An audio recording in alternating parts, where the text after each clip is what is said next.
طيبا كما يحب ربنا ويرضى وأشهد أن لا إله إلا الله وحده لا شريك له وأشهد أن محمدا عبده ورسوله اللهم صل وسلم على نبينا محمد صلى الله عليه وسلم وعلى آله وأصحابه ومن تبعهم بإحسان إلى يوم الدين رب اشرح لي صدري ويسر لي أمري واحلل عقدة من لساني يفقه قولي Akhwati fillah rahimani wa rahimakunallah. Alhamdulillah, puji dan puja syukur kehadirat Allah Subhanahu wa taala di siang hari ini, di jam-jamnya ngantuk ibu-ibu, jam-jamnya istirahat mungkin. Allah Subhanahu wa taala masih memberikan kita kekuatan untuk bersama-sama mengkaji kitabullah dan sunnah Rasulullah, yaitu melanjutkan pembahasan kita mengkaji kitab Hilyatu Thalibil Ilm, perhiasan para penuntut ilmu. Salawat beserta salam semoga senantiasa tercurah limpahkan kepada suri tauladan kita, qudwah hasanah kita, baginda kita Nabi besar Muhammad sallallahu alaihi wasallam, beserta para keluarga beliau, para sahabat-sahabat beliau, para istri-istri beliau. Dan kita selaku umatnya memohon pertolongan kepada Allah agar diberikan keistiqomahan untuk berjalan di atas sunnah-sunnah beliau sampai kita diwafatkan oleh Allah Ta'ala. Amin, Allahumma amin.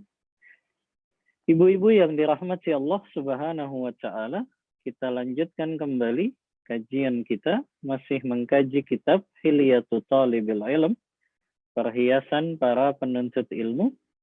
Kita kemarin telah membahas pasal yang ke-6 ya. Pasal yang ke-6 yaitu kita mengamalkan ilmu yang kita miliki. Ya. Mengamalkan ilmu yang kita miliki, dan kita sudah bahas yaitu pasal yang kelima ini berhias dengan amal, at-tahalli bil amal. Kita kemarin sampai pada zakatul ilm, yaitu menzakatkan ilmu yang kita miliki. Dan sekarang kita masuk ke dalam poin yang ke-46, izzatul ulama, kemuliaan para ulama. Kata Syekh Bakar bin Zaid rahimahullahu ta'ala, at-tahalli bi'izzatil ulama siyanatul ilmi wa ta'zimuhu. Apa yang dimaksud dengan berhias? Yang itu berhiasnya dengan kemuliaan para ulama. Apa maksudnya berhias dengan kemuliaan para ulama?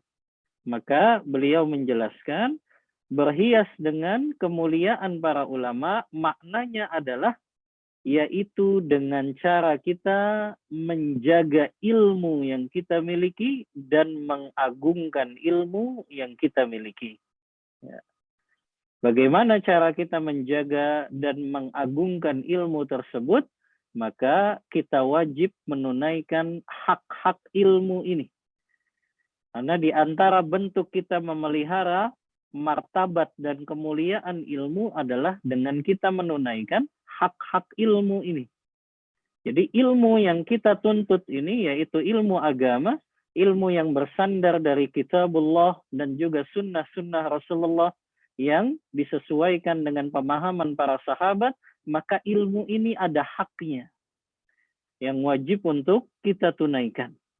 Maka keberhasilan kita di dalam menuntut ilmu ini, kata beliau, wa biqadri ma tabzuluhu fi hadha yakunul kasbu minhu wa minal amali bihi wa biqadri ma tuhdiruhu yakunul faut wala haula wala quwata illa billah. Kata beliau, keberhasilanmu dalam memperoleh ilmu tersebut sesuai dengan kadar dan pengorbanan yang kita miliki. Maknanya kadar pengorbanan dan kadar pengamalan kita ini sejauh apa dengan ilmu yang kita miliki. Maka kegagalan kita juga di situ. Ketika seseorang hanya menuntut ilmu saja, dia koleksi saja ilmunya, tapi tidak sampai pada tatanan amalnya, yaitu mengamalkan ilmu yang dia miliki, maka ilmu itu tidak akan menetap pada dirinya. Artinya ilmu itu akan hilang. Karena seseorang yang dia punya ilmu, tapi ilmu itu nggak diamalkan, lama-lama ilmu itu akan pergi dari dirinya. Makanya inilah pentingnya kita memuliakan ilmu, dan itulah yang dimaksud dengan berhias dengan kemuliaan para ulama, yaitu dengan cara mengagungkan dan menjaga atau memuliakan ilmu agama yang kita miliki. Wala haula wala quwata illa billah, tidak ada daya dan upaya kecuali dengan pertolongan Allah Ta'ala. Ya. Maka di sini karena Syekh Bakar bin Zaid menyebutkan cara kita menjaga dan memelihara ilmu itu adalah dengan kita menunaikan hak-hak ilmu itu. Maka kita perlu mengetahui apa saja hak-hak ilmu yang wajib untuk kita tunaikan. Karena seseorang yang tidak menunaikan hak ilmu ini, ilmunya menjadi tidak bermanfaat untuk dirinya, apalagi untuk orang lain. Atau bahkan ilmunya tersebut tidak mendapatkan keberkahan dari Allah Ta'ala. Jadi ilmu yang dia tuntut, padahal ilmu agama, ilmunya mulia. Tapi karena dia tidak menunaikan hak ilmu ini, maka menjadikan dia tidak bermanfaat ilmunya atau Allah cabut keberkahan ilmunya. Maka ada beberapa hak ilmu yang wajib kita tunaikan. Ya. Kata para ulama yang pertama, min hukukil ilmi, di antara haknya ilmu, yaitu ilmu agama yang dimaksud di sini ya. Haknya ilmu agama yang wajib kita tunaikan adalah an na'rifa fadlahu wa qadrahu wa syarafahu. Kita memahami keutamaan ilmu agama ini, kedudukan ilmu agama ini, dan kemuliaan ilmu agama ini. Maka ketika kita tahu tentang kedudukan dan kemuliaan ilmu agama ini, maka kita sudah menjadi orang yang menunaikan hak-hak ilmu ini. Bagaimana taunya tentang kemuliaan dan kedudukan ilmu agama? Tentu kita dapatkan dalil yang begitu banyak dari Al-Quran maupun Sunnah Rasulullah SAW. Dan Bapak Ibu mungkin sering mendengar tentang keutamaan ilmu ini, ya, kemuliaan ilmu agama ini, ya. Bagaimana Allah Ta'ala menyebutkan di antaranya di surah Al-Mujadilah ayat yang ke-11. Allah berfirman, yarfa'illahu alladhina amanu minkum walladhina utul ilma darajat. Allah mengangkat derajatnya orang-orang yang beriman dan orang-orang yang memiliki ilmu dengan derajat yang mulia. Di antaranya juga dari hadis-hadis Rasulullah banyak sekali, tapi Ana bawakan sedikit saja. Di antaranya hadis yang diriwayatkan oleh Imam Muslim dalam kitab sahihnya. Rasulullah bersabda, afala yaghdu ahadukum ilal masjid faya'lama aw yaqra'a ayataini min kitabillahi azza wa jalla khairun lahu min naqatain. Apakah salah seorang di antara kalian tidak berangkat ke masjid untuk mereka mempelajari atau membaca 2 ayat dari kitab Allah, kecuali itu lebih baik daripada 2 unta merah, unta yang mahal di zaman tersebut, dengan kita membaca, mengkaji kitab Allah dan sunnah Rasulullah ini. Dan para ulama sering sekali, di antaranya Imam Ibnu Qayyim Al-Jauzi menyampaikan tentang al-ilmu khairun minal mal. Bahkan beliau menulis dalam kitabnya Miftahu Daris Sa'adah, ada sekitar 30-an lebih keutamaan ilmu dibandingkan dengan harta. Keutamaan ilmu dibandingkan dengan harta. Di antaranya adalah al-ilmu yahrusuka wa anta tahrusul mal. Seseorang kalau dia punya ilmu, maka ilmu agama itu yang akan menjaga dia. Ilmu agama itu yang akan memelihara dirinya. Sementara kalau kita punya harta, kita yang begitu capek untuk menjaganya.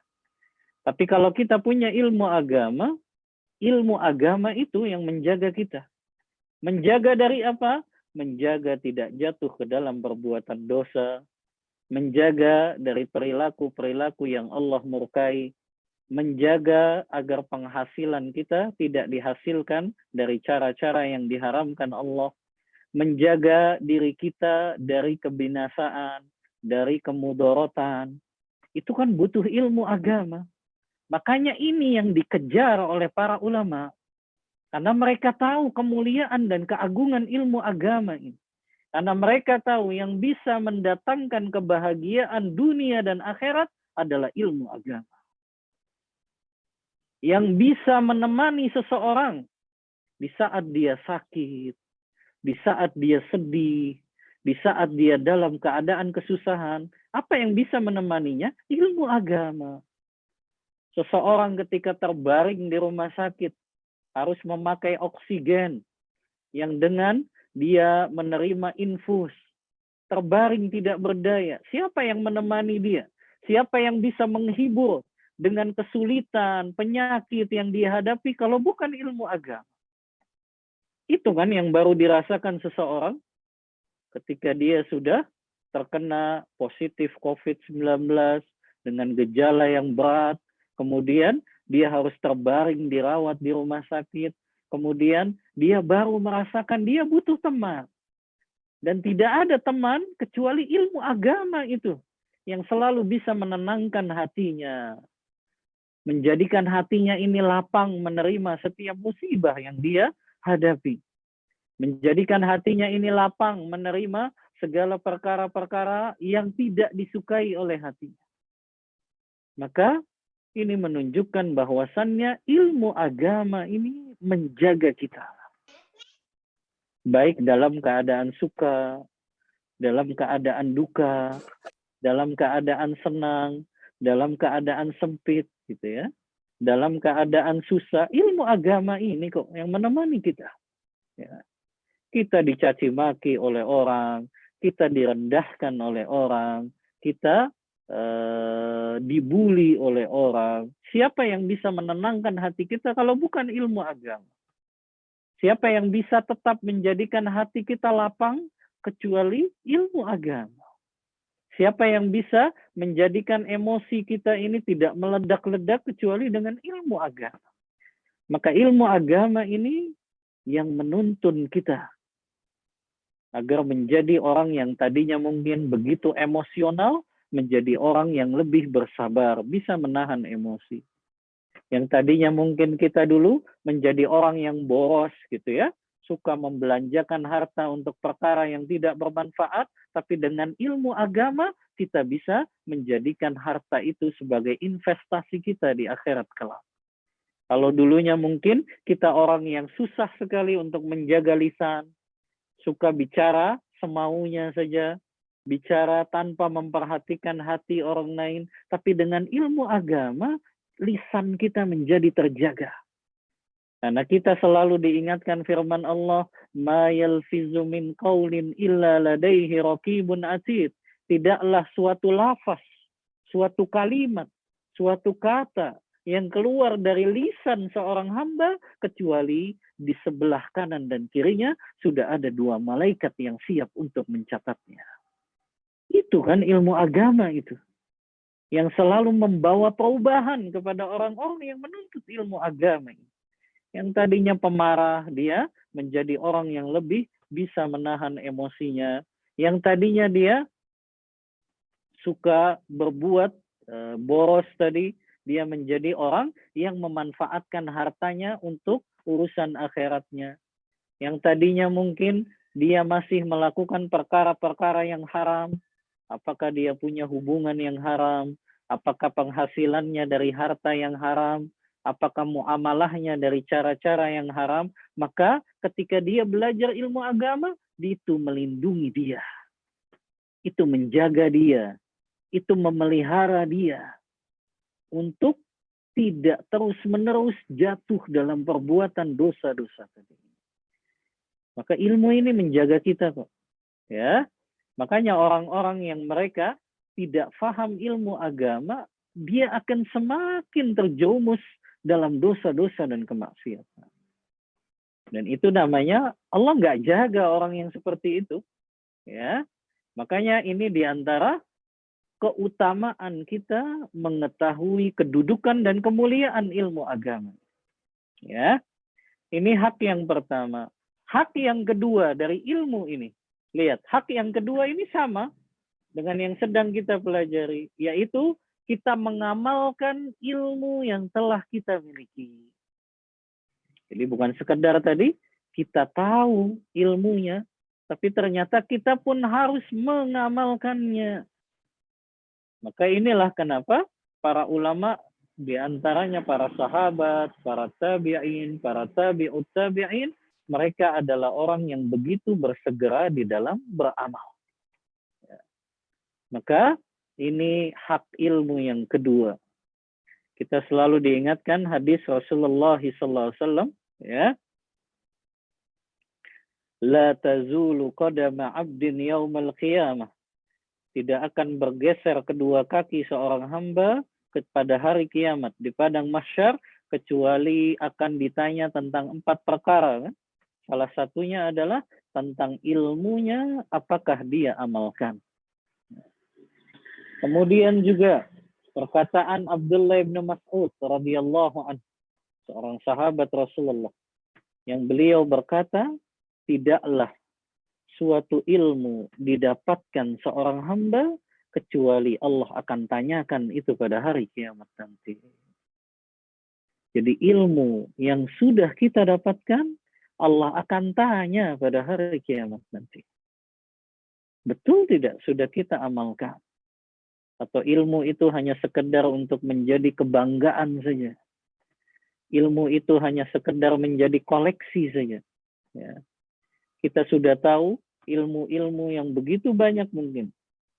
Ilmu akidah, ilmu tentang ibadah, ilmu tentang zikir, ilmu tentang akhlak dan adab. Tapi itu semua akan menjadi pertanyaan nanti pada hari kiamat. Maka tunaikanlah hak ilmu yang kedua ini, kita mengamalkan ilmu yang kita miliki. Yang ketiga, yang juga merupakan hak ilmu yang wajib untuk kita tunaikan, an-nu'allimahu linnas. Kita mengajarkannya kepada manusia yang dia belum tahu ilmu tersebut. Atau mungkin bagi ibu-ibu, ajarkan itu ke anaknya. Kenalkan anak kita lebih banyak dengan nama-nama dan sifat-sifat Allah. Agar mereka tahu bagaimana sifat-sifat Allah itu bisa mereka teladani. Bagaimana sifat-sifat Allah itu betul-betul meresap ke dalam jiwa mereka. Sehingga ketika mereka sholat, mereka memahami sifat-sifat Allah dalam sholat mereka.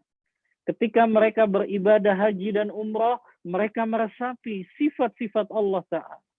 Maka tidak ada itu celah-celah untuk melakukan perbuatan riya, melakukan perbuatan sum'ah, ibadahnya ingin diperdengarkan, ibadahnya ingin dilihat, ibadahnya ingin dikomen. Karena dia sudah meresapi dalam jiwanya sifat-sifat Allah tersebut. Maka ini yang wajib kita sampaikan, yaitu ilmu agama. Ya, tapi ingat ya, ilmu agama yang kita sampaikan yang betul-betul sudah kita fahami dengan benar. Karena makna hadis balighu anni walau ayah, sampaikan dariku walaupun satu ayat, maknanya sampaikan dariku artinya sesuai dengan pemahamannya Rasulullah. Bukan dengan hawa nafsu orang yang menyampaikan, tapi sesuai dengan pemahamannya Rasulullah, sesuai dengan pemahamannya para sahabat, baru ilmu itu disampaikan kepada orang lain. Ya, dan ini keutamaan yang luar biasa. Sampai Rasulullah SAW bersabda dalam hadis riwayat Tirmizi yang dihasankan oleh Syekh Albani, kata Rasulullah, Innallaha wa malaikatahu wa ahlas samawati wal ard hatta namlata fi juhriha wa hatta al-huta la yusalluna ala muallimin nas al-khair. Kata Rasulullah, sesungguhnya Allah dan malaikat-malaikatnya dan seluruh penduduk bumi dan langit, sampai semut yang ada di lubangnya, sampai ikan yang ada di lautan, semuanya mendoakan muallimin nas al-khair, orang-orang yang mengajarkan ilmu dengan ikhlas. Jadi dapat doa dari semua penduduk langit dan bumi. Maka sampaikan itu ilmu yang sudah kita dapatkan, dan kita hanya berharap mudah-mudahan ilmu itu menjadi ilmu yang bermanfaat, yang itu ketika diamalkan oleh orang lain, kita pun mendapatkan pahala yang terus mengalir sampai kita diwafatkan oleh Allah Ta'ala. Baik, ini tadi makna dari izzatul ulama, ya. Berhias dengan kemuliaan para ulama, maknanya kita menjaga ilmu yang kita miliki dan mengagungkan tadi. Mengagungkan ilmu dengan kita menunaikan hak-hak ilmu yang 3 tadi. Kemudian kata Syekh Bakar bin Zaid rahimahullah, wa alaihi fahzar an yatamandala bikal kubara au yamtatiyaka as-sufaha fatulayidna fi fatwa au qada'in au bahsin au khitabin. Kata Syekh Bakar bin Zaid, maka dari itu, karena ilmu itu begitu mulia, karena ilmu itu begitu agung, maka berhati-hatilah engkau agar tidak dimanfaatkan oleh kepentingan-kepentingan penguasa. Artinya jangan sampai dia ahlul ilmi, dia orang yang punya kapasitas ilmu agama, dia dikenal sebagai seorang ulama, maka nggak boleh dia berfatwa, tapi fatwanya hanya sesuai dengan kepentingan pemerintah. Tapi dilihat apakah memang permintaan dari pemerintah untuk mengeluarkan fatwa tersebut sudah tepat dengan dalil dari Al-Quran dan Sunnah. Yang itu tentu disesuaikan dengan pemahaman para sahabat, para tabi'in, dan para tabi'ut tabi'in. Ya, maka ini harus menjaga ilmu itu, diantaranya kita tidak mengeluarkan fatwa atau menjawab pertanyaan dalam masalah agama untuk kepentingan orang yang bertanya saja. Maknanya bukan sekedar asal orang yang bertanya itu senang dengan jawaban kita, bukan itu.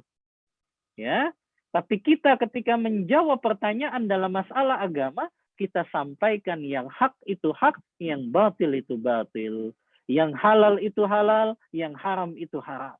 Maka tidak ada basa-basi. Ya, karena kalau kita ternyata menyembunyikan yang hak, sama saja kita tidak amanah terhadap yang namanya ilmu ini.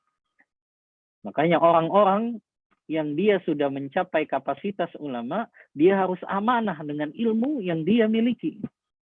Ya. Atau sebagai tunggangannya orang-orang bodoh. Lantas engkau menjadi lunak dalam berfatwa, memutuskan hukum, atau membahas permasalahan, atau dalam berbicara. Maknanya di sini, tidak boleh seseorang ahlul ilm yang sudah pakar dalam ilmu agama, dia menjawab permasalahan agama sesuai dengan keinginan orang yang bertanya. Jangan. Walaupun mungkin orang yang bertanya itu penguasa, orang yang bertanya itu hartanya banyak, punya kedudukan, tetap yang hak kita sampaikan hak. Yang batil kita sampaikan batil.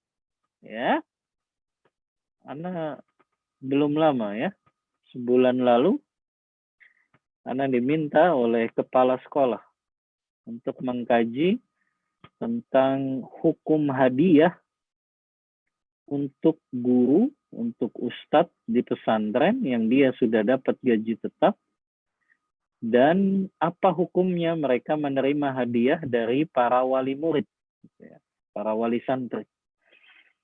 Apa hukumnya, Ibu? Udah belajar sama Ustadz Irfan Doni? Apa hukumnya? Wali santri, wali murid memberikan hadiah kepada ustadz di pesantren yang dia sudah mendapat gaji tetap, dan biasanya ini saat pengambilan rapot. Ya, ibu-ibu ngerasain nggak? Ya, atau ibu-ibu ikut memberi andil juga? Ya, belum diajarin sama Ustadz Irfan Doni. Baik, ya. Wallahu a'lam. Ana melakukan kajian sekitar 2 pekan. Ana baru menyerahkan rekomendasi ke kepala sekolah waktu itu.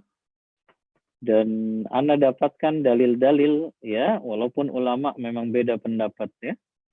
Ada yang mengatakan boleh selama tidak ada kepentingan tertentu. Tapi Ana lebih menguatkan pendapat sadduz zari'ah, mencegah untuk jatuh kepada sesuatu yang haram, maka Ana putuskan hukumnya haram. Ya, bagi seorang guru di pesantren yang dia menerima hadiah dari wali muridnya, padahal dia sudah dapat hadiah dari pesantren tersebut, ya. Karena pekerjaan yang diberikan pesantren, ya pekerjaan yang sebetulnya itu sudah dibayarkan oleh wali santri, kan begitu. Ya, beda kalau misalnya Ustadz ini punya pekerjaan lain di luar, yaitu beda lagi konteksnya. Tapi selama pekerjaan yang dia lakukan, dengan dia mengajar di lembaga tersebut, ya, maka sudah cukup apa yang diberikan atasannya untuk dia. Gitu. Maka kalau dia nerima lagi dari luar, gitu ya, yang itu dikhawatirkan akan menjadikan guru ini nggak objektif nantinya di dalam memberikan nilai.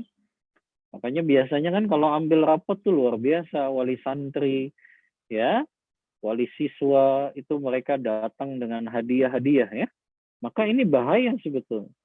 Karena sesoleh-solehnya ustadz, ibu-ibu, Anda katakan, sesoleh-solehnya ustadz, ketika dia sudah dapat hadiah dari wali murid, maka itu akan menjadikan dia nggak objektif dalam memberikan nilai. Apalagi kan ada rapot. Ya, nanti dia teringat tuh. Dulu ibunya ketika dia ngoreksi gitu ya, koreksian muridnya, dia teringat, dulu orang tuanya fulan nih sudah ngasih saya hadiah. Yang tadinya nilainya harusnya di bawah KKM sesuai dengan jawabannya, tapi karena pernah memberikan hadiah, akhirnya berubah tuh nilainya. Pasti akan tidak objektif, ya. Makanya inilah yang dikhawatirkan oleh para ulama. Makanya ulama berdalil, ya, dengan hadis hadayal ummalu gululun. Hadiah bagi seorang pekerja yang sudah digaji di sebuah lembaga, yang pekerjaan dia di lembaga tersebut yaitu gitu loh. Maka dia nggak perlu dari pekerjaan dia di lembaga tersebut dia dapat hadiah dari yang lainnya. Ya, beda kalau dia punya pekerjaan lain di luar, ya dia boleh menerima dari orang di luar sana. Tapi selama dia ada di lembaga tersebut, dia nggak boleh menerima hadiah dari wali murid. Kecuali murid tersebut sudah lulus dari sekolah tersebut. Ya. Baru itu boleh sang guru, ya, untuk menerima hadiah tersebut. Nah ini kan masalah yang harus kita sampaikan, walaupun pahit gitu. Ya, mungkin bagi guru-guru yang lain itu pahit sekali gitu. Kok sampai ke tahap haram ya ternyata. Ya, maka ini menunjukkan bahwasannya seorang yang dia punya kapasitas ilmu agama, dia tidak boleh menyembunyikan, ya, menyembunyikan sesuatu yang hak. Dia katakan apa adanya. Hanya mungkin tata caranya beda. Kalau Ana menyampaikan kepada masyarakat, ya Ana sampaikan secara umum gitu ya. Tapi kalau Ana sampaikan kepada pemimpin, ya nggak bisa. Ana sampaikannya di atas mimbar, Ana sampaikannya di tengah masyarakat. Ya, karena kalau menasehati pemimpin itu ada tata caranya khusus. Ya, dan Rasulullah sudah menyebutkan itu kok dalam hadis riwayat Tirmizi, kata Rasulullah, man arada ayyan sohalidhi sultanin falyakhuz biyadih. Siapa yang ingin menasehati seorang pemimpin, maka ambil tangannya. Artinya lakukan secara sembunyi-sembunyi, 4 mata saja dengan pemimpin tersebut. Fa'in kubila, kalau dia terima nasihat itu, alhamdulillah. Tapi kalau dia tidak terima, setidaknya kita telah menunaikan kewajiban. Maka beda menasehati pemimpin itu ada tata caranya khusus, gitu ya. Beda dengan kita menasehati sesama masyarakat, gitu ya. Adapun menasehati pemimpin itu tidak bisa di tengah umum, gitu ya, di tengah orang banyak, ya. Maka yang jadi saksi pembahasan kita di sini bahwasannya berhati-hatilah. Ibu-ibu mungkin sering ditanya gitu ya dalam masalah hukum, maka berhati-hati, jangan asal temennya seneng gitu ketika dengar jawaban itu, ya. Tapi benar-benar jawaban itu disandarkan kebenarannya memang dari Al-Quran dan Sunnah, dari pemahaman para sahabat, dari pemahaman para tabi'in, dari pemahaman tabi'ut tabi'in. Walaupun mungkin yang ibu ucapkan, jawaban itu pahit bagi orang yang bertanya. Ya, mesti kita sampaikan. Tidak boleh hanya untuk membuat orang yang bertanya senang, akhirnya kita menjawabnya dengan jawaban yang itu justru melenceng dari tuntunan Al-Quran dan Sunnah. Maka ini di antara adab ya, adab penuntut ilmu yang merupakan perhiasannya penuntut ilmu, dia senantiasa menjawab pertanyaan dalam masalah agama, atau juga mengeluarkan fatwa mungkin, atau juga mengkaji permasalahan atau berbicara tentang sesuatu yang ada urusannya dengan urusan agama, dia bicara yang hak. Kita sering sekali menyampaikan sebuah kaidah yang disebut oleh Imam Bukhari dalam bab Sahih, dalam kitab Sahih Bukhari yang beliau beri judul Babun al-ilmu qabla al-qawli wal-amal. Bab berilmu terlebih dahulu sebelum beramal dan juga berucap gitu ya. Maka ilmu yang sudah kita miliki itu kita betul-betul jaga dengan cara tadi ya. Kita berkata sesuai dengan landasan ilmu. Kita berbuat sesuai dengan landasan ilmu.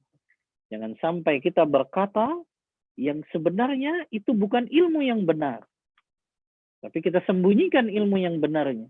Maka ini termasuk di dalam ancaman Allah Ta'ala, wala taqfu ma laysa laka bihi ilm. Janganlah engkau berucap, berkata, berbuat yang engkau nggak tahu ilmunya. Inna sam'a wal basara wal fu'ada kullu ulaika kana anhu mas'ula. Karena pendengaran, ya, penglihatan, dan juga seluruh apa yang ada di dalam hati kita akan ditanya oleh Allah Ta'ala. Lanjut perkataan Syekh Bakar bin Zaid. Wala tas'a bihi ila ahli dunya. Wala takif bihi ala a'tabihim. Wala tabzulhu ila ghairi ahlihi wa in azuma qadruh. Kata Syekh Bakar bin Zaid rahimahullah, janganlah engkau bawa ilmu kepada para pecinta dunia. Janganlah engkau berdiri dengannya, ya. Dan jangan engkau berikan ilmu kepada orang-orang yang tidak berhak, meskipun orang itu tinggi kedudukannya. Ya. Maknanya di sini adalah, ya, jangan engkau bawa ilmu di sini, maknanya jangan sampai kita ini sebagai orang yang sudah mempelajari ilmu agama, justru duduknya lebih banyak kepada para pecinta-pecinta dunia. Akhirnya apa jadinya? Ilmunya dia dapat, tapi karena sering duduknya dengan para pecinta dunia, akhirnya dia pun ketularan jadi orang yang cinta dunia. Padahal dalam ilmu agama kita, dunia itu kan rendah. Dunia itu hina, lebih hina daripada bangkai kambing. Maka begitulah penuntut ilmu agama memandang dunia ini. Karena seorang penuntut ilmu agama, dia memandang kehidupan dunia ini sesuai dengan pandangan Al-Quran, pandangan hadis Rasulullah. Dan kita sudah tahu, dalam hadis riwayat Muslim, Rasulullah mengatakan, ketika ada sahabat ya yang mereka ikut bersama Rasulullah, kemudian Rasulullah berkata, wahai para sahabatku, apakah kamu mau ya bangkai kambing ini apabila diberikan kepada kalian? Ya, Rasulullah memegang bangkai kambing yang kucingnya kecil, yang kupingnya kecil, ya, telinganya kecil, artinya ada aibnya di situ. Ketika sudah menjadi bangkai, Rasulullah melewati sebuah jalan dan menemukan itu. Maka ditanya kepada para sahabat, maukah kalian ya apabila diberikan kambing yang cacat ini? Kata para sahabat, ya Rasulullah, kalau masih hidup saja kami nggak mau. Karena untuk apa kambing yang cacat? Apalagi ketika sudah menjadi bangkai. Ya. Tapi apa kata Rasulullah? Wallahi ad-dunya ahwanu alaihi indallah. Demi Allah, kata Rasulullah, dunia ini lebih hina di sisi Allah daripada bangkai kambing yang cacat ini. Maka seorang penuntut ilmu agama jangan terlalu banyak duduknya dengan para pecinta dunia. Dia lama-lama akan menjadi orang yang cinta dunia juga. Padahal orang yang bertakwa itu cintanya berjumpa dengan Allah. Cintanya kembali ke kampung akhiratnya. Karena disitulah kehidupan yang abadi dan hakiki. Karena disitulah tempat istirahatnya mereka.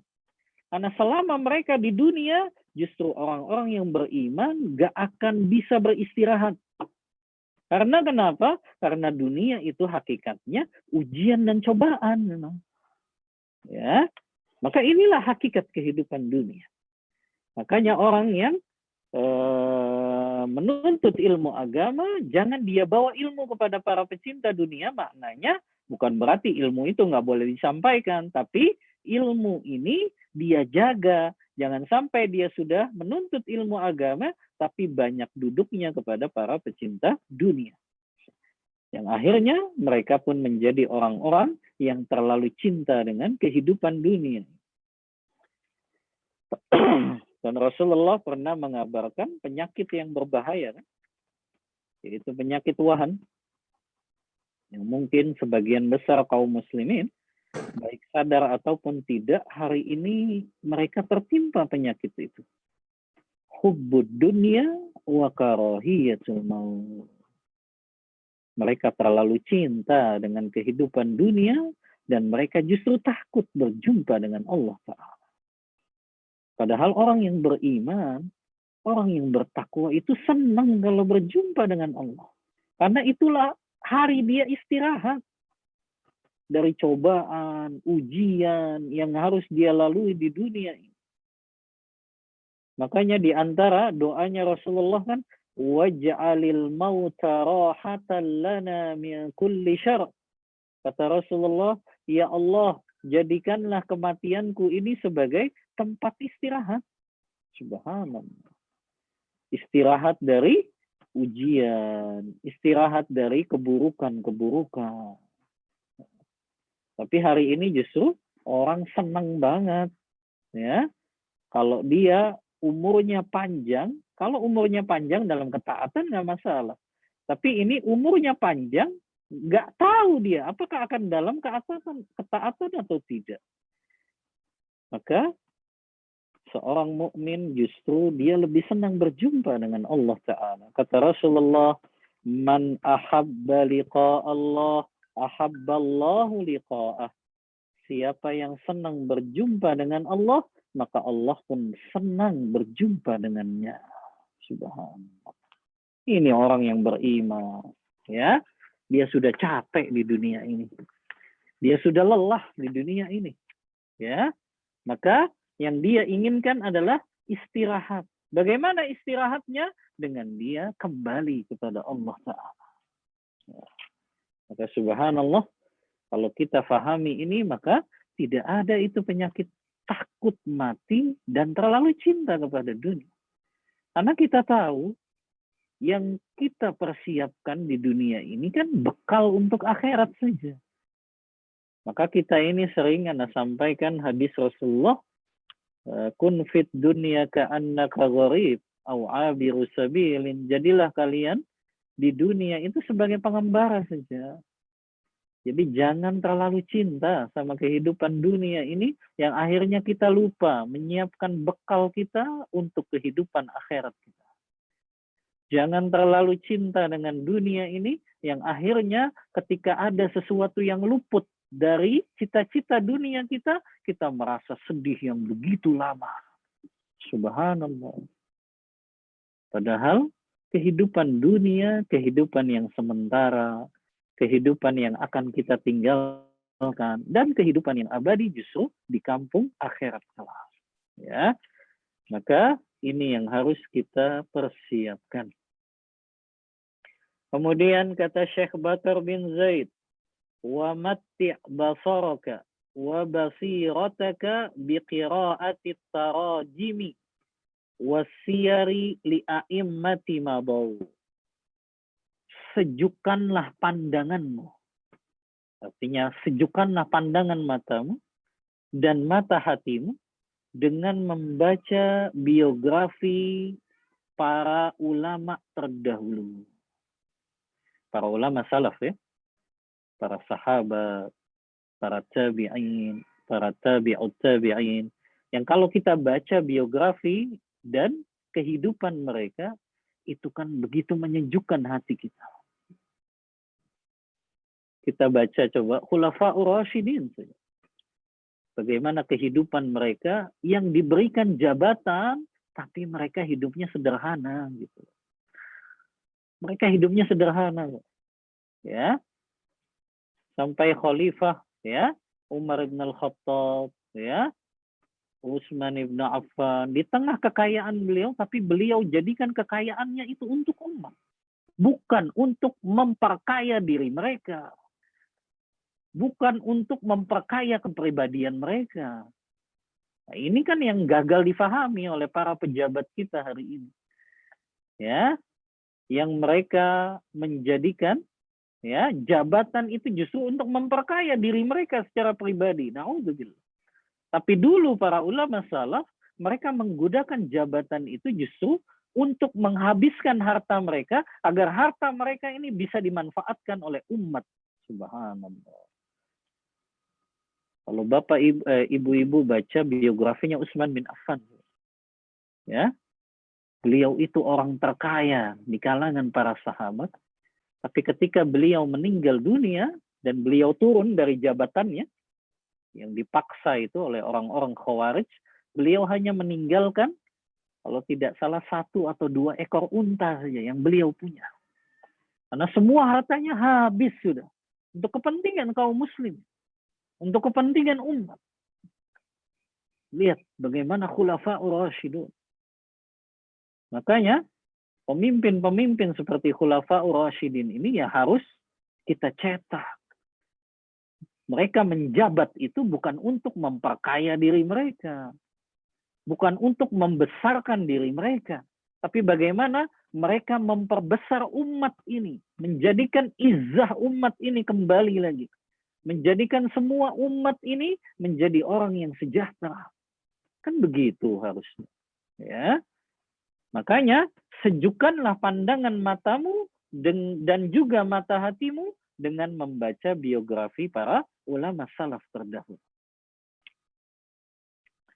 Kemudian kata Syekh Bakar bin Zaid, tara fiha badlan nafsi fi sabili hadhihi al-himayah, la siyama man jama'a musulan fi hadha, mislu kitab min akhlaqil ulama li Muhammad ibn Sulaiman rahimahullah, wa kitabi islami bainal ulama'i wal hukam li Abdul Aziz Al-Badri rahimahullah, wa kitabi manahijil ulama fil amri bil ma'ruf wan nahyi 'anil munkar lil Faruq As-Samurai. Ini di antara kitab-kitab yang berkaitan dengan akhlak gitu ya, yang disebutkan oleh para ulama. Kata Syekh Bakar bin Zaid, setelah beliau katakan, sejukkan pandangan matamu, pandangan mata hatimu dengan membaca biografi para ulama salaf terdahulu. Niscaya, kata beliau, ya, kalian akan melihat pengorbanan jiwa yang dilakukan oleh para ulama salaf terdahulu di dalam mereka memuliakan dan menjaga ilmu agama ini. Terutama biografi para ulama yang menghimpun di dalamnya keteladanan-keteladanan. Seperti kitab Min Akhlaqil Ulama karangan Syekh Muhammad Sulaiman rahimahullah. Seperti kitab Al-Islam Bainal Ulama wal Hukam, ya. Islam di antara ulama dan juga para pemimpin karangan Syekh Abdul Aziz Al-Badri rahimahullah, atau Minhajul Ulama, minhaj, cara beragamanya para ulama, cara mereka berjalan di dalam mengamalkan agama ini, memahami agama ini, yaitu Minhajul Ulama fil amri bil ma'ruf wan nahyi 'anil munkar karangan Faruq As-Samurai. Maka Bapak Ibu jangan pernah bosan untuk baca biografi para ulama. Ya, daripada nonton infotainment ibu-ibu, mending baca biografi para ulama. Akan senantiasa menguatkan jiwa kita yang sedang lemah. Akan senantiasa menjadikan hati kita bahagia di saat kita sedih. Akan senantiasa menjadikan hati kita yang dalam keadaan susah ini menjadi terhibur dengan membaca biografi para ulama. Kalau kita sedang ditimpa musibah, ditimpa penyakit, ditimpa kesulitan, baca biografi para ulama. Mereka pun mengalami kok itu. Ya, mereka mengalami yang namanya musibah secara beruntun. Ya, sebagaimana yang dialami Urwah ibnu Zubair misalnya. Beliau melakukan perjalanan dari Madinah ke Syam. Kemudian beliau bawa itu satu anak laki-lakinya. Beliau ditemani satu anak laki-lakinya. Di tengah perjalanan ternyata kakinya Urwah ini tertimpa suatu benda yang akhirnya menyebabkan bengkak gitu ya, sampai keluar darah. Tak lama kemudian ternyata anaknya yang sedang main-main saat istirahat itu diinjak-injak oleh sapi. Akhirnya meninggal. Ya. Kemudian sampai di kota Syam, ternyata diperiksa kakinya oleh tabib, maka tabib itu berkata, kakimu harus diamputasi, wahai Urwah. Saat itu ditawari khamar Urwah. Kata tabib itu, wahai Urwah, ketika diamputasi, engkau minum khamar saja untuk menghilangkan rasa sakit. Apa kata Urwah? Aku tidak akan pernah meminum sesuatu yang Allah dan Rasulnya haramkan. Allah. Padahal dalam keadaan darurat boleh. Tapi kata Urwah nggak mau. Kata Urwah, potong saja kakiku saat aku sholat. Allah Akbar. Dipotong kakinya pada saat sholat. Dan ibu-ibu jangan membayangkan amputasi zaman sekarang itu, zaman dulu itu seperti zaman sekarang, sudah modern gitu ya. Amputasi zaman dulu kan manual, Ibu. Ya, kalau dipotong pakai pedang, ya dipotong pelan-pelan pakai pedang gitu. Ya, atau bahkan pakai gergaji mungkin. Subhanallah, itu kan rasanya semakin, rasa sakitnya kan semakin terasa. Makanya kata Urwah ketika ditanya, kenapa kok engkau mau dipotong ya dengan tidak meminum khamar dulu? Apa kata Urwah? Biarkan saya rasakan sakitnya ketika kakiku dipotong tersebut, agar itu menjadi penggugur bagi segala dosa-dosaku. Allah. Ini jawabannya Urwah. Kita kalau baca kisah-kisah kayak gitu kan, kita jauh sekali ya. Kita ini kadang baru ditimpa penyakit flu, subhanallah. Baru flu saja itu satu RT sudah tahu, ya, karena kita cerita-cerita gitu, ya. Saya habis inilah, saya terkena demam. Nggak usah diceritain. Kita berusaha, musibah yang kita terima sudah kita jalani, kita adukan kepada Allah, ya. Karena kita berharap itu menjadi peninggi derajat kita di sisi Allah atau menjadi penggugur bagi dosa-dosa kita. Maka selalu baca biografi para ulama yang menjadikan hati kita ini tenang dalam mengamalkan sunnah Rasulullah, yang menjadikan hati sedih menjadi terhibur, yang menjadikan hati yang tadinya gelisah menjadi tenang gitu ya, dengan kita baca biografi para ulama. Kemudian kata Syekh Bakar bin Zaid, ya, وَقَدْ كَانَ الْعُلَمَاءُ يُلَكِّنُونَ طُلَّابَهُمْ حِفْظَ قَصِيدَةِ الْجُرْجَانِ عَلِي بْنِ عَبْدِ الْعَزِيزِ رحمه الله كَمَا نَجِدُهَا عِنْدَ عَدَدٍ مِنْ مُتَرْجِمِهِ وَمَطْلَعُهَا. Beberapa ulama menuntun para muridnya agar menghafalkan qasidah Al-Jurjani, ya, seorang ulama yang wafat tahun 392 Hijriah. Di antara bait dari qasidah tersebut, yaquluna li fikan kibadun wa innama ra'au rajulan an maudi'iz zulli ahjama aron nasa man danahum hana indahum wa man akramathu izzatun nafsi akrama walau anna ahlal ilmi sanuhu sanahum walau azzamuhu fin nufusi la azzama. Mereka berkata kepadaku bahwa engkau bersifat tertutup, padahal sebenarnya mereka melihat orang yang menjauhi tempat kehinaan. Aku melihat orang yang mendekati mereka akan menjadi terhina, dan siapa yang dimuliakan oleh kemuliaan jiwa maka akan dimuliakan. Seandainya para ulama itu mau menjaga ilmu, niscaya ilmu itu akan menjaga mereka. Subhanallah. Maka kalau seseorang menjaga ilmu ini, Allah akan jaga mereka. Bapak Ibu sering dengar hadis, ihfazillah yahfazka. Jagalah Allah, maka Allah akan menjagamu. Begitulah. Jagalah ilmu, maka ilmu akan menjagamu. Maknanya Allah jadikan ilmu agama yang dia dapatkan ini menjadi penjaga bagi hamba ini dari jatuh dari perbuatan maksiat, jatuh dalam maksiat, jatuh dalam dosa, jatuh dalam perbuatan yang dimurkai Allah. Allah jaga itu. Ya. Kemudian siyanatul ilmi, menjaga ilmu. In balagta mansiban fatadzakkar anna hablal wasli ilaihi talabuka lil ilmi. Jika engkau sudah menduduki jabatan tertentu, maka sadarilah bahwasannya tali penghubung antara engkau dan jabatanmu itu adalah menuntut ilmu.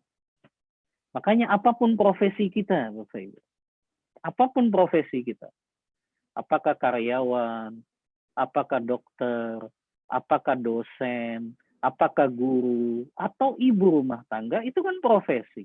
Apapun profesi itu semua, kita mesti tahu landasan ilmunya. Makanya ilmu agama yang berkaitan dengan profesi yang kita jalani, kita harus tahu tuh ilmunya. Ibu sebagai ibu rumah tangga, wajib tahu ilmu yang berkaitan dengan rumah tangga.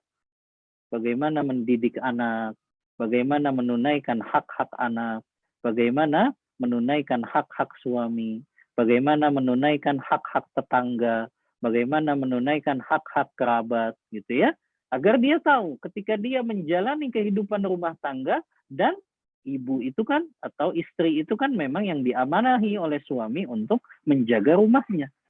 Maka dia tahu hak-hak rumah apa saja, ya.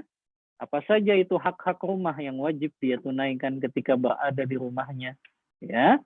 Maka ini adalah di antara cara kita menjaga ilmu, yaitu apapun profesi kita, pastikan kita jadikan ilmu agama ini untuk menopang profesi yang kita jalani tersebut. Ya. agar kita tidak jatuh ke dalam perkara yang haram, agar kita tidak jatuh ke dalam keyakinan-keyakinan yang haram, tidak jatuh dalam transaksi yang haram, ya. Maka ini perlu, segala profesi yang kita miliki ada landasan ilmunya, maknanya kita backing itu dengan ilmu agama. Agar menjadikan profesi kita ini profesi yang diberkahi oleh Allah. Profesi yang bermanfaat untuk akhirat kita. Ya. Kemudian, fabifadlillahi thumma bisababi ilmika balagta ma balagta min wilayatin fit ta'lim awil futya awil qada wa hakadha fa'atil ilma qadrahu wa hazzahu minal amali bihi wa inzalahu manzilatahu. Maka dengan karunia Allah, kemudian dengan sebab ilmumu, engkau akan sampai pada kedudukan ini kan. Baik ya, engkau sebagai seorang hakim yang berfatwa, apakah engkau orang yang mengajar, ya, apapun profesi tadi ya, maka berikanlah hak ilmu sesuai dengan nilai dan perannya, yaitu dengan mengamalkan ilmu dan menempatkan ilmu tersebut tepat pada tempatnya. Jadi kebanyakan kekeliruan juga orang yang belajar ilmu agama, mereka berdalil tapi dalilnya tidak pada tempatnya kan begitu. Nah, ini yang muncul banyak kan di kalangan masyarakat gitu ya. Mereka berdalil, dalilnya dari Al-Qur'an, dalilnya dari hadis Rasulullah, tapi cara pendalilannya salah gitu. Ya. Anda pernah dapatkan ya salah seorang santri lah ya. Karena sudah masuk kelas, karena sudah jamnya masuk 7:30, tiba-tiba ada yang baru datang, ya, seorang murid. Kira-kira jam 8 kurang 1/4 dia baru datang, udah telat 15 menit. Ketika saya tanya, kenapa kamu terlambat? Kata murid itu, saya sholat duha dulu, Ustaz. Subhanallah. Ya, kan sholat duha itu sunnah Rasulullah, Ustaz. Ya. Nah, ini kan orang yang salah dalam menggunakan dalil. Betul. Dalilnya betul. Dalilnya sahih kok tentang keutamaan salat duha. Siapa yang salat duha 4 rakaat, maka Allah akan cukupi urusannya sampai akhir siang. Atau hadis riwayat Muslim. Yusbihu ala kulli sulama min ahadikum sadaqah. Setiap pagi hari, setiap persendian tubuh kita harus disodakohkan. Sampai akhir hadis ini kan berkata, wa yujzi'u min dzalika rak'atani yarka'uhuma minad duha. Cukup 2 rakaat saja salat duha, maka menggantikan sedekah untuk 360 persendian dalam tubuh manusia. Cara dalilnya betul, tapi salah dalam menempatkan dalil itu. Salat duhanya betul, ya, tapi keutamaan salat duhanya salah dia tempatkannya. Salat duha itu apa hukumnya? Sunnah. Menuntut ilmu di kelas itu apa hukumnya? Wajib. Bagaimana seseorang mendahulukan yang sunnah dari yang wajib? Ini kan kekeliruan. Ya. Maka ini juga yang tidak boleh ya. Seseorang berdalil dengan berdalil dengan ilmu gitu ya. Tapi dia salah dalam menempatkannya. Ya. Baik. Ini sampai jam 3, Om. Sampai 14.50 Ustadz. Sekarang itu pertanyaannya sudah masuk ke Ustadz, ada beberapa. Oh gitu. Maksudnya materinya sampai 14.50. Materinya sampai 14.35 Ustadz. Oh sampai 35. 5 menit lagi dong. Baik. Satu lagi. Matannya. Wahzar maslaka man la yarjuna lillahi waqara. Alladzina yaj'aluna an-nasa al-asasa hifzal mansib fayatwuna alsinatahum an qawlil haq wa yahmiluhum hubbul wilayati alal mujarah. Berhati-hatilah dari jalan yang kalian tempuh oleh orang-orang yang mereka tidak percaya akan kebesaran Allah. Mereka lebih percaya kepada hal-hal yang sifatnya logis. seperti hal-hal yang mungkin secara akal itu bersifat rasional. Atau juga mereka menganggap hal yang paling pokok adalah mempertahankan jabatan, sehingga mereka menyembunyikan lisannya dari kebenaran. Dan kecintaan kepada kekuasaan membuat mereka suka berkompromi dengan yang namanya kebatilan. Ya, maka kita selalu harus ingat hadis Rasulullah SAW yang sudah pernah kita sampaikan ya. Ini hadis diriwayatkan Imam Nawawi dalam kitabnya Riyadhus Shalihin, dalam kitabnya Arba'in An-Nawawiyah, di mana Rasulullah bersabda, "Ihfazillah yahfazka." Jagalah Allah, maka Allah akan menjagamu. Maknanya Allah bukan butuh penjagaan, tapi makna jagalah Allah, maka Allah akan menjagamu. Lihat tafsiran para ulama. Apa maknanya Allah akan menjagamu? Allah akan memberikan kemudahan dalam urusan dunia dan akhiratmu. Kalau kamu jaga hak Allah, menjaga perintahnya, menjauhi larangannya, ya, menegakkan hukum-hukumnya, menjaga batasan-batasannya, Allah pun akan jaga. Dengan cara apa Allah menjaga kita? Allah mudahkan seluruh urusan dunia dan akhirat kita. Ihfazillah tajidhu tujahak. Jagalah hak-hak Allah, jagalah perintah Allah, jauhilah larangan Allah, jagalah hukum-hukum Allah, maka apa balasannya? Tajidhu tujahak. Allah akan menolongmu. Maka lihat di sini. Seorang penuntut ilmu agama, jangan sampai rasa takutnya lebih besar dari takutnya kepada Allah. Sehingga dia ketika diminta untuk bicara masalah agama, dia hanya bicara masalah yang enak-enak saja untuk didengar para pendengarnya, gitu kan. Sementara perkara-perkara yang ini akan mendatangkan ketidakenakan di hati para pendengarnya, dia nggak mau sampaikan itu. Nah, ini nggak boleh. Maknanya ada ilmu, ada hak yang disembunyikan, ada kebenaran yang disembunyikan dari orang yang berilmu tersebut. Orang yang berilmu nggak boleh menyembunyikan ilmunya. Kalau dia mengatakan yang hak itu batil, yang batil itu hak, sementara yang hak itu batil, maknanya dia menyembunyikan ilmunya. Dan ini perkara yang dibenci oleh Allah dan Rasulnya.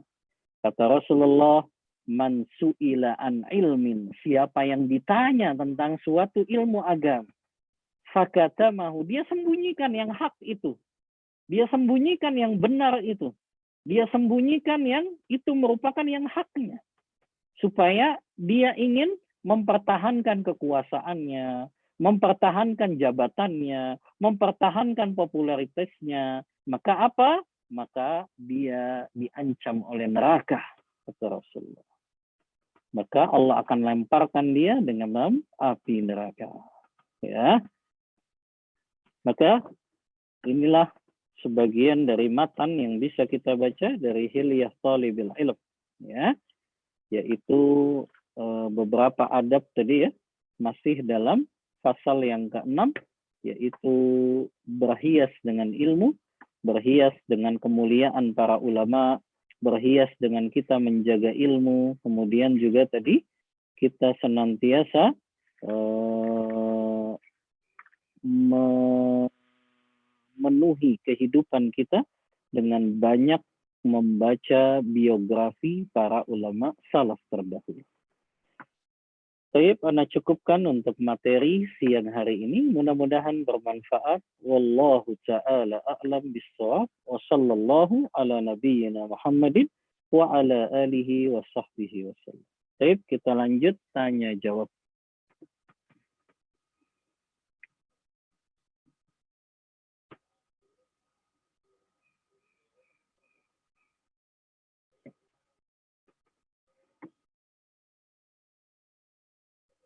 Baik, pertanyaan yang pertama.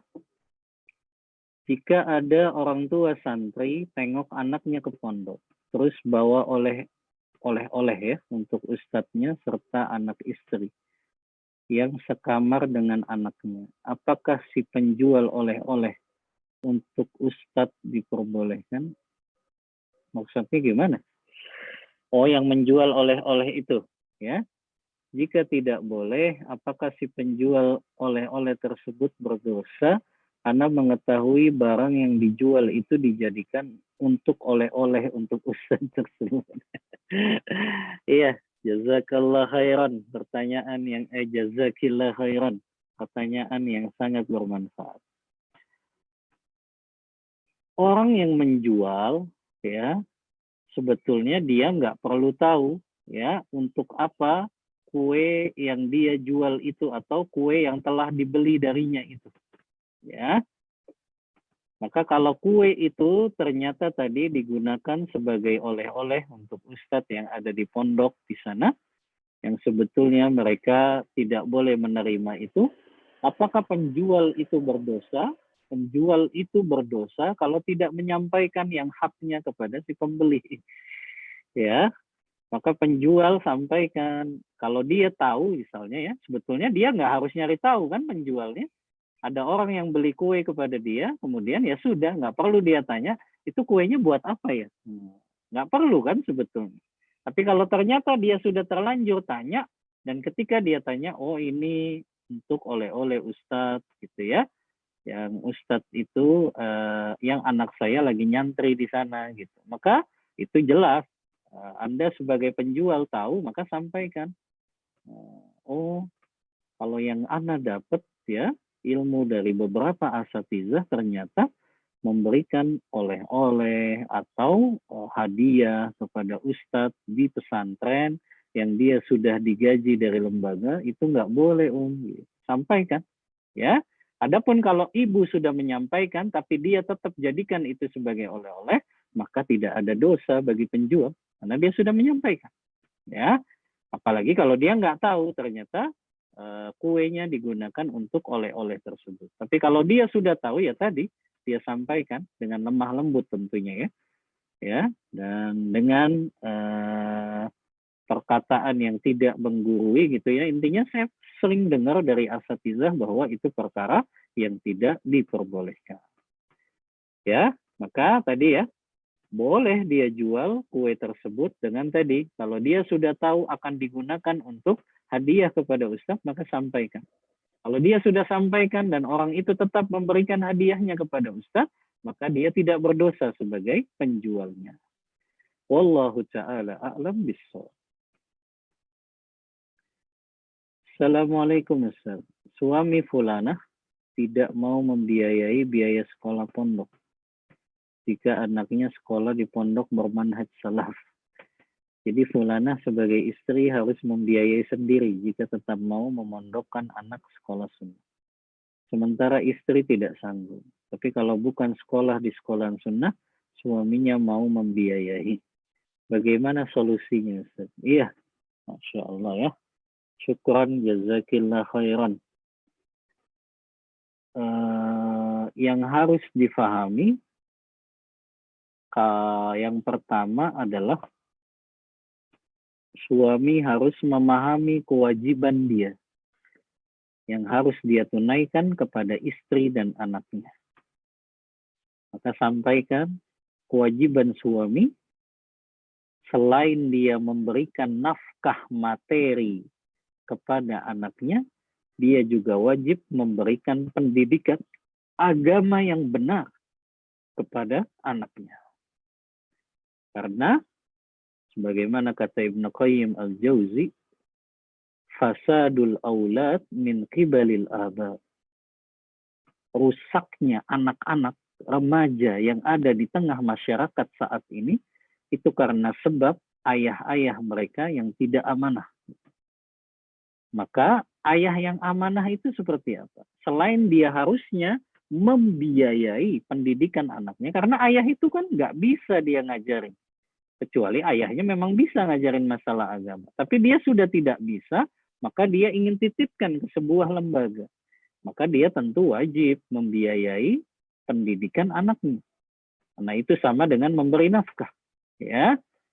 Dan bukan sekedar itu, dia harus pilihkan tempat sekolah yang betul-betul bisa menjadikan anaknya ini anak yang soleh. Ya, maka sekolah yang dipilih pastikan sang suami sampaikan bahwa kepada suami itu sekolah itu kan bukan sekedar misalnya anak itu sekolah dapat ilmu pengetahuan gitu ya, dapat transfer ilmu ya, atau dia kalau di sekolah ini nih nanti dia bisa kuliah di tempat kampus favorit. Maka bukan itu pikirannya. Tapi yang harus diluruskan kepada suami adalah, Pak, kita nyekolahin anak ini untuk menelurkan anak kita jadi anak yang soleh. Agar anak kita jadi anak yang soleh. Itu.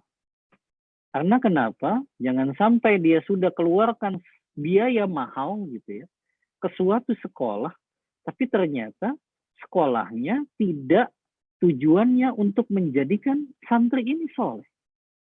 Tujuannya bukan menjadikan santri ini soleha, tapi tadi hanya sekedar mengejar perguruan tinggi favorit, mengejar supaya nanti bisa bekerja di tempat yang favorit. Ya, nah ini kan sudah salah. Maka fahami dulu. Ajak suami berdiskusi. Yang pertama, fahami bahwa kita menyekolahkan anak ini kan kita berharap anak kita jadi anak yang soleh dan soleha, yang bisa mengalirkan pahala untuk kedua orang tuanya, walaupun orang tuanya sudah wafat, yang bisa terus-menerus mendoakan dan memohonkan ampun untuk anak-anaknya ketika orang tuanya sudah wafat. Maka itu kan yang menjadi tujuan utama anak ini kita sekolahkan. Maka pilihan ibu menyekolahkan ke sekolah yang memang benar manhajnya gitu ya dalam mempelajari agama, yaitu pelajaran agamanya, pemahamannya sesuai dengan pemahaman para sahabat, yaitu sudah tepat. Hanya saja harus diajak diskusi tadi suaminya kembali. Pahami bahwa yang ingin kita pilihkan sekolah itu bisa melahirkan anak itu soleh dan soleh. Yang kedua, suami harus paham kalau dia tidak mau membiayai anaknya untuk ke sekolah sunnah, ya, maka ibu mungkin bisa cari alternatif beasiswa untuk anak. Kan banyak ya beberapa sekolah sunnah yang dia memberikan beasiswa, ya. Maka bisa dengan mencari alternatif tersebut, ya. Yang ketiga, ya, kalau suami ya tidak mau membiayai itu kan dosa besar karena dia tidak menunaikan hak anaknya dan juga hak menafkahi keluarganya. Maka kalau ternyata sang suami masih kekeh gak mau menyekolahkan ya anak tersebut ke sekolah sunnah, maka gak masalah kalau anak itu disekolahkan di sekolah yang minimal ya pemahamannya itu lebih kecil mudorotnya. Maknanya kan sekolah itu macam-macam ya bentuknya. Ada yang mungkin umum banget gitu ya, yang di sana laki dan perempuan berkholwat, bercampur baur. Ada sekolah yang mungkin dia terpisah sistem pesantren, tapi mungkin secara pemahaman tidak sesuai dengan pemahaman para sahabat. Ada yang mungkin dia sekolahnya mungkin dari cara amaliyahnya, ibadahnya hampir mendekati gitu ya, mendekati yang sesuai dengan manhaj salaf, tapi ada kekeliruan sedikit gitu.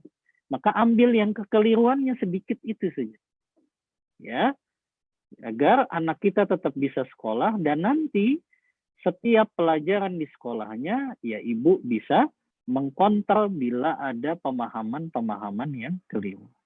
Ya, jadi kalau memang tadi ya ternyata sudah kekeh suami nggak mau membiayai, sementara ibu nggak bisa biayai, ya sudah pilih sekolah yang dia hampir mendekati dengan metode pemahaman para ulama salaf, walaupun mungkin ada kekeliruan-kekeliruan. Ya, karena mau tidak mau ya sang anak harus tetap sekolah kan, ya. Maka itu saja mungkin solusi yang bisa Anda berikan. Wallahu ta'ala. Selanjutnya. Assalamualaikum warahmatullahi wabarakatuh. Waalaikumsalam warahmatullahi wabarakatuh. Apabila seseorang itu tidak qanaah, maksudnya memiliki kendaraan, rumah, dan barang-barang yang mahal, apakah itu terkena penyakit waham yang Ustadz tadi jelaskan? Iya, jazakallahu khairan. Au jazakillah khairan. Pertanyaan yang sangat bermanfaat. Ya. Kita harus definisikan dulu apa itu qanaah. Ya. Qanaah itu kan merasa cukup dengan apa yang Allah berikan. Maknanya di dalam hatinya tidak selalu terpaut dengan merasa kekurangan-kekurangan di dalam dirinya. Padahal dia sudah memiliki banyak. Ya. Maka tadi kalau seseorang memiliki kendaraan kalau itu hanya sebagai kebutuhan saja, misalnya kendaraan untuk suami, kendaraan untuk istri, ya, itu sudah cukup, maka nggak perlu lagi dia harus koleksi kendaraan sampai 5 gitu ya. Atau bahkan sampai 10, ya. Untuk apa? Karena itu nggak bermanfaat untuk akhiratnya, justru akan memberatkan hisabnya pada hari kiamat. Maka kendaraan cukup yang itu bisa kita manfaatkan saja. Ya, yang terpenting adalah kendaraan itu kan bisa kita pakai, ya. Kemudian kendaraan itu sesuai dengan budget yang kita miliki, gitu ya. Adapun kita memaksakan diri memakai kendaraan mewah, ya, tapi dengan cara hutang sana hutang sini, maka ini tidak dianjurkan, ya. Jadi memiliki kendaraan boleh, tapi tidak boleh berlebihan. Sesuaikan dengan kondisi keluarga saja. Kalau yang baru butuh kendaraan papa dan ibunya, ya sudah, cukup 2 saja. Ya, atau bahkan mungkin cukup ayahnya saja, ya. Kalau memang sang ibu lebih banyak di rumah kan. Ya. Maka ini makna dari qanaah. Kalau dia nggak terlalu perlu untuk urusan akhiratnya, maka orang yang qanaah itu kan kalau dia pikir ini nggak bermanfaat kok untuk akhirat saya, yang nggak perlu dia beli gitu. Tapi kalau itu bermanfaat, yaitu dia beli. Ya. Kemudian rumah tentu yaitu salah satu kebutuhan primer, ya, tempat tinggal. Maka nggak apa-apa dia punya rumah. Bagaimana beli rumah lebih dari 1, Ustaz? Kalau beli rumah lebih dari 1 dalam rangka mempersiapkan untuk anak-anaknya ke depan, ya nggak masalah juga. Ya, yang terpenting adalah rumah itu, ya, betul-betul diniatkan oleh orang tuanya ini untuk anak saya nanti, ya, karena mungkin ada kekhawatiran bagi orang tua nanti takutnya anak ini nggak bisa punya rumah, nggak masalah, ya. Kemudian barang-barang mahal, nah barang-barang mahal ini harus jadi tanda tanya juga. Yang pertama, barang mahal itu apa kegunaannya? Apakah ada manfaat yang lebih yang bisa kita manfaatkan dari barang yang kita beli dengan mahal itu? Kalau memang ada, ya nggak apa-apa kita beli. Tapi kalau barang mahal itu sebetulnya fungsinya sama saja dengan barang yang biasa kita beli dengan harga murah, ya untuk apa kita beli dengan barang yang mahal kalau fungsinya sama saja? Ya. Maka berhati-hati di dalam membeli barang yang mahal. Yang pertama, itu menjadi hisab yang justru akan memberatkan kita pada hari kiamat. Yang kedua, barang yang mahal itu lebih menjadikan kita atau bisa menjerumuskan kita ke dalam perilaku ujub, berbangga diri. Akhirnya kita senang menjadi orang yang berbangga-bangga.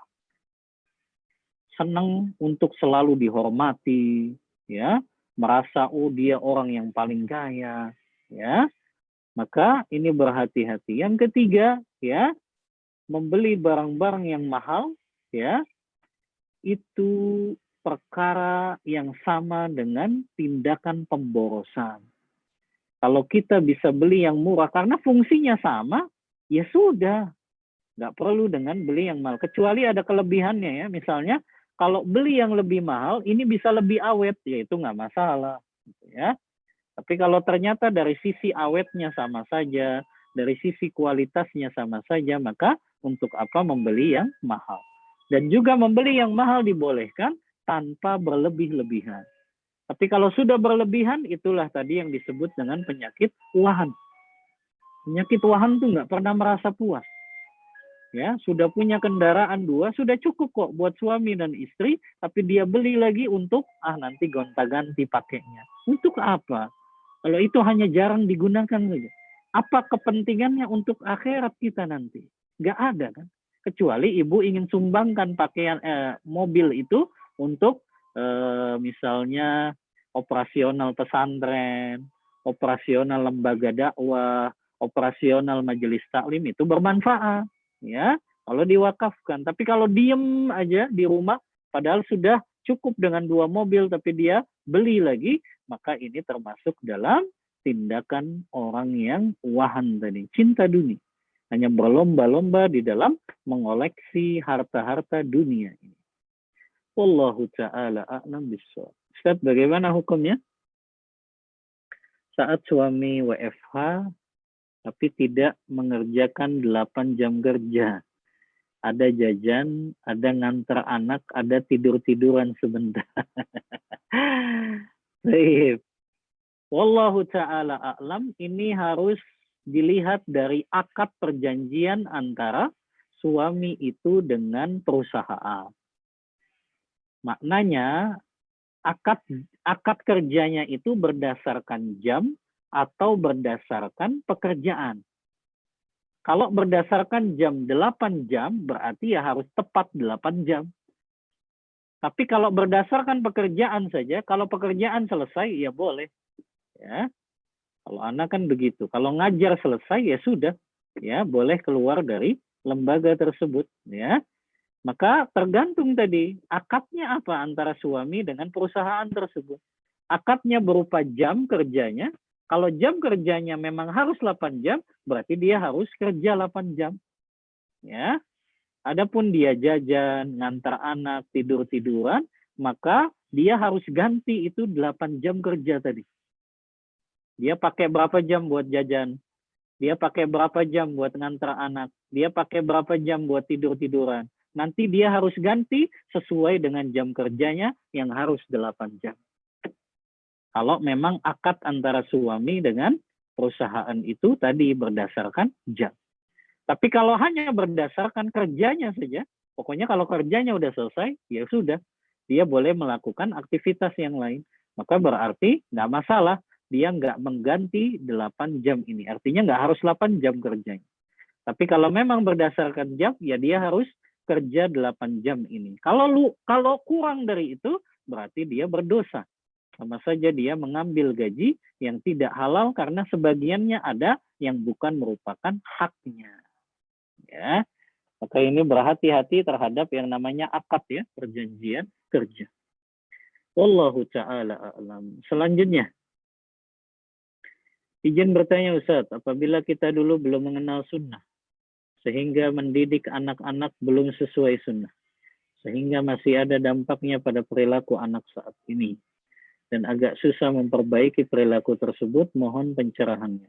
Iya, jazakillah khairan. Pertanyaan yang bermanfaat. Yang pertama, tentu hampir semua kita pernah melalui hidup ini dengan perjalanan hidup yang kelam gitu ya. Dulu belum mengenal sunnah, akhirnya mendidik anaknya asal-asalan gitu ya. Tidak sesuai dengan panduan Al-Quran dan sunnah. Maka bagaimana kalau ternyata efeknya sampai sekarang masih bisa kita rasakan? Yang pertama adalah tentu kita bertaubat atas masa lalu kita yang kelam itu. Perbanyak memohon ampun kepada Allah, menyesali kita dulu mendidik dengan asal-asalan, ya. Kemudian kita mohon ampun kepada Allah dan kita berdoa agar Allah Ta'ala memperbaiki perilaku yang salah dari anak tersebut. Maka jangan pernah kita abaikan doa ini para orang tua, apalagi doanya ibu loh. Ya. Rasulullah bersabda, salasu da'watin mustajabat. 3 doa yang pasti mustajab, tidak ada keraguan di dalamnya. Di antaranya adalah doaul walid ala waladihi, doanya orang tua kepada anaknya. Maka doakan. Dengan kita bertaubat, menyesali dulu, kita mendidiknya asal-asalan sehingga muncul efek yang kurang bagus terhadap anak, maka kemudian ibu berdoa mohon bantuan dan pertolongan Allah agar Allah bantu untuk memperbaiki perilaku anak tersebut. Yang kedua, berikan keteladanan ketika di rumah ibu. Termasuk ayah juga ya. Berikan keteladanan kepada anak ini yang mungkin perilakunya menyimpang. Ajarkan, luruskan, dan jangan pernah bosan menasehati. Ya, jadi orang tua tuh nggak boleh bosan menasehati anak. Namanya juga anak-anak. Diulang lagi. Maka tadi luruskan selalu. Ketika dia salah, luruskan. Ya, ketika dia salah menyimpang, luruskan perilakunya. Maka ini cara kita berusaha ke depannya, mudah-mudahan semakin dia tahu, oh ini salah. Oh ternyata contoh dari bapak ibu pun itu sudah dicontohkan. Maka lama-lama insya Allah semakin dewasa dia berpikir bahwa ini perkara yang harus dia tinggalkan dari perilaku buruk tersebut. Ya, wallahu taala a'lam bishawab. Selanjutnya, izin bertanya Ustaz, jika kami memiliki guru atau Ustaz yang insya Allah akidahnya lurus, namun seiring berjalan waktu dan semakin mengenal beliau sebagai manusia tentu ada salah atau khilaf yang sifatnya tabi'iyah atau kesalahan manusia yang biasa beliau lakukan. Dan insya Allah kami maafkan dan maklumi karena kami merasa ilmu yang beliau ajarkan lebih banyak dan dosa kami pun mungkin jauh lebih banyak. Pertanyaannya, apakah ada batasan kesalahan yang dilakukan seorang guru sehingga kami sebagai murid harus meninggalkan majelis beliau? Mohon nasihat untuk kami. Ya, jazakillah khairan. Pertanyaan yang sangat bermanfaat. Masih ada satu lagi ya. Yang pertama, Ibu, ya, kesalahan yang dilakukan guru atau ustadz, yang pertama kita wajib tabayun terlebih dahulu terhadap kesalahan tersebut. Karena mungkin kita cuma dengar saja. Beda kalau memang kita lihat langsung gitu ya, dengan mata kita. Karena biasanya kita hanya dapat informasi saja kan? Atau dapat dari gosip sana sini saja. Padahal kita belum tahu kebenarannya seperti apa. Ya, maka pasti tabayun terlebih dahulu. Ya, tabayun terlebih dahulu ya, apakah benar ustadz ini melakukan perilaku yang dianggap syariat itu menyimpang. Ya, maka kalau memang ternyata setelah tabayun, oh betul ustadz itu melakukan itu, maka kita coba kasih uzur kepada ustadz tersebut. Oh jangan-jangan memang ustadz ini dalam keadaan dia lupa atau mungkin dia belum tahu ilmunya gitu ya. Dan jangan dipikir oleh ibu-ibu yang namanya ustadz dia akhirnya menguasai semua ilmu, kan belum tentu. Ada ilmu yang mungkin dia belum tahu ilmunya gitu ya, terutama mungkin dalam masalah muamalah gitu ya. Maka itu yang kedua, kita kasih uzur tadi ya. Setelah kita tabayun dan kita tahu itu betul kesalahan, maka kita kasih uzur. Yang ketiga, coba luruskan ya perkara yang menjadikan ustadz itu keliru di dalam suatu masalah itu. Bagaimana cara meluruskannya ustadz? Ya, minta ustadz lain gitu ya untuk menyampaikan nasihatnya kepada ustadz tersebut gitu ya. Maka nggak masalah ya. Kita dalam rangka mungkin sebagai murid kan agak segan ya untuk menasihati ustadz. Kalau segan, ya kita kenal dengan ustadz fulan yang lain, yang sahabat ustadz ini, minta tolong agar diingatkan kesalahannya yang tabi'iyah tadi sebagai manusia. Ya, apakah ada batasan kesalahan yang dilakukan oleh seorang ustadz? Wallahu a'lam ya. Selama Ustadz itu tidak melakukan dosa-dosa besar, ya, dan itu kesalahan yang dianggap sebagai perkara yang dosa-dosa kecil saja, maka jangan ditinggalkan majelisnya, ya. Selama tadi ya, memang manhajnya lurus, akidahnya benar, ya. Adapun terjerumus dalam salah satu kesalahan, maka jangan langsung ditinggalkan. Tadi tabayun dulu, kasih uzur dan minta ustadz lain untuk menasehati. Kalau dia berubah, ya jangan tinggalkan. Kecuali dia tidak berubah gitu ya, dia tetap dalam dosanya tersebut. Ya baru bisa ditinggalkan. Karena dia tidak mau berubah dari dosa yang dia lakukan. Karena dosa yang kecil kalau sering menerus dilakukan kan lama-lama jadi besar, gitu ya.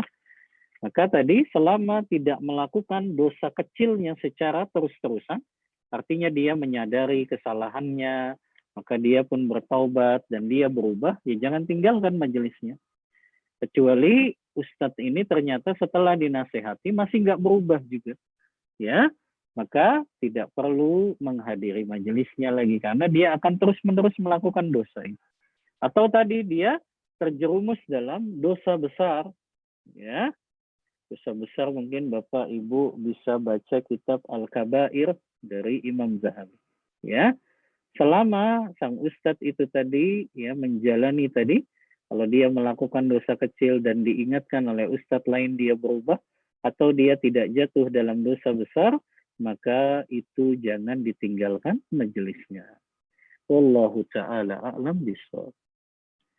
Yang terakhir ya, kita terkait hadiah untuk guru. Bagaimana kalau guru kita itu sukanya minta-minta? Tapi ini guru di majelis ilmu, bukan di sekolah resmi. Sekali dua kali ya, kasih. Lama-lama keberatan juga. Di luar majelis suka minta-minta. Belum lagi hutang, beberapa belum dibayar. Sampai bertengkar suami istri. Tapi kami tidak enak menolak karena itu guru. Bagaimana hukumnya Ustaz? Terima kasih. Ya, jazakillah khairan. Ya, Wallahu a'lam. Ana sudah menyampaikan tentang bahaya meminta-minta ya. Hadis-hadisnya banyak sekali ya. Ana bawakan satu saja yang diriwayatkan oleh Imam Ahmad dalam kitab Musnadnya. Rasulullah bersabda, barang siapa yang suka meminta-minta padahal dia dalam kehidupan kecukupan, maka nanti dia akan datang pada hari kiamat, mukanya itu tidak memiliki daging gitu ya. Ini bahaya meminta-minta. Namun ada hadis yang menjelaskan ada orang-orang yang memang boleh untuk dia meminta-minta, di antaranya orang yang dia terkena musibah gitu ya atau bencana alam ya, maka dia diperbolehkan ya, atau dia dalam keadaan darurat ya, semua hartanya habis sementara dia butuh untuk makan mempertahankan hidupnya, maka itu juga boleh ya. Maka selain dari dua itu gitu ya, maka itu tidak diperbolehkan untuk meminta-minta ya. Maka kita kasih tahu ya supaya itu tidak jadi kebiasaan dari guru tersebut ya. Maka kita sampaikan bahwasannya hukum meminta-minta itu kan jelas haram ya. Kecuali tadi ya orang yang memang terkena musibah, bencana ya, yang dia membutuhkan biaya untuk memperbaiki kehidupannya, nggak apa-apa ya. Atau orang yang tadi miskinnya begitu miskin, nggak punya apa-apa yang bisa dia makan, ya nggak apa-apa dia minta-minta. Tapi selain dari dua ini haram hukumnya meminta-minta, maka sampaikan kepada guru tersebut untuk memperhatikan hadis Rasulullah ini ya. Yang terakhir ternyata ada lagi ya. Bagaimana jika gabungan ortu siswa mengumpulkan hadiah tersebut melalui sekolah, baru kemudian dibagikan ke semua guru dan pengurus sekolah? Iya, boleh Ibu, dengan syarat anak guru tersebut tidak tahu siapa yang memberikannya. Guru tersebut tidak tahu siapa yang memberikannya. Tapi kalau guru tersebut tahu siapa yang memberikannya, oh ini dari ibu-ibu kelas 11A misalnya, nggak boleh. Karena nanti nilai anaknya akan menjadi tidak objektif. Ya, sama saja apakah itu hadiahnya diserahkan oleh individu atau diserahkan secara kolektif, sama saja nggak boleh. Kecuali tadi ya, seseorang memberikan hadiah itu kepada guru tersebut tanpa guru itu tahu siapa yang memberikannya. Maka itu boleh. Atau setelah anak itu lulus dari sekolah tersebut. Karena ini bahaya sekali ya. Karena menjadikan guru tersebut tidak objektif dalam memberikan nilai dan menjadi orang yang beda perlakuannya dengan orang tua yang telah memberikan hadiah kepadanya. Maka ini mudorotnya jauh lebih banyak. Walaupun mungkin sang orang tua memberikannya ikhlas tanpa ingin seperti itu, ya. Tapi kan tetap tadi yang namanya sesoleh-solehnya ustadz, sesolehahnya ustazah, ketika dikasih hadiah pasti punya pengaruh. Maka yang lebih baik adalah tidak memberikannya. Kalau mau memberikan tadi, tanpa orang atau guru itu tahu siapa yang memberikan, agar dia tetap objektif dalam memberikan nilai. Wallahu ta'ala a'lam bishawab. Cukup ya? Cukup Ustadz, jazakallahu khairan. Oh iya, wah mohon maaf, jadi jam 3 lewat ini kajiannya. Taib, syukran, jazakunallahu khairan, ibu-ibu ya, yang telah sabar menunggu. Yang tadinya mau tidur dulu Bu ya, setelah kajian, tapi sudah dekat ini asarnya. Terima kasih, mudah-mudahan ilmu yang kita kaji pada siang hari ini bisa kita amalkan dalam kehidupan kita, dan semakin mendekatkan diri kita kepada Allah, semakin menambahkan ketaatan kita kepada Allah. Wallahu ta'ala a'lam bishawab. Mohon maaf bila ada kata-kata yang kurang berkenan di hati ibu-ibu semua.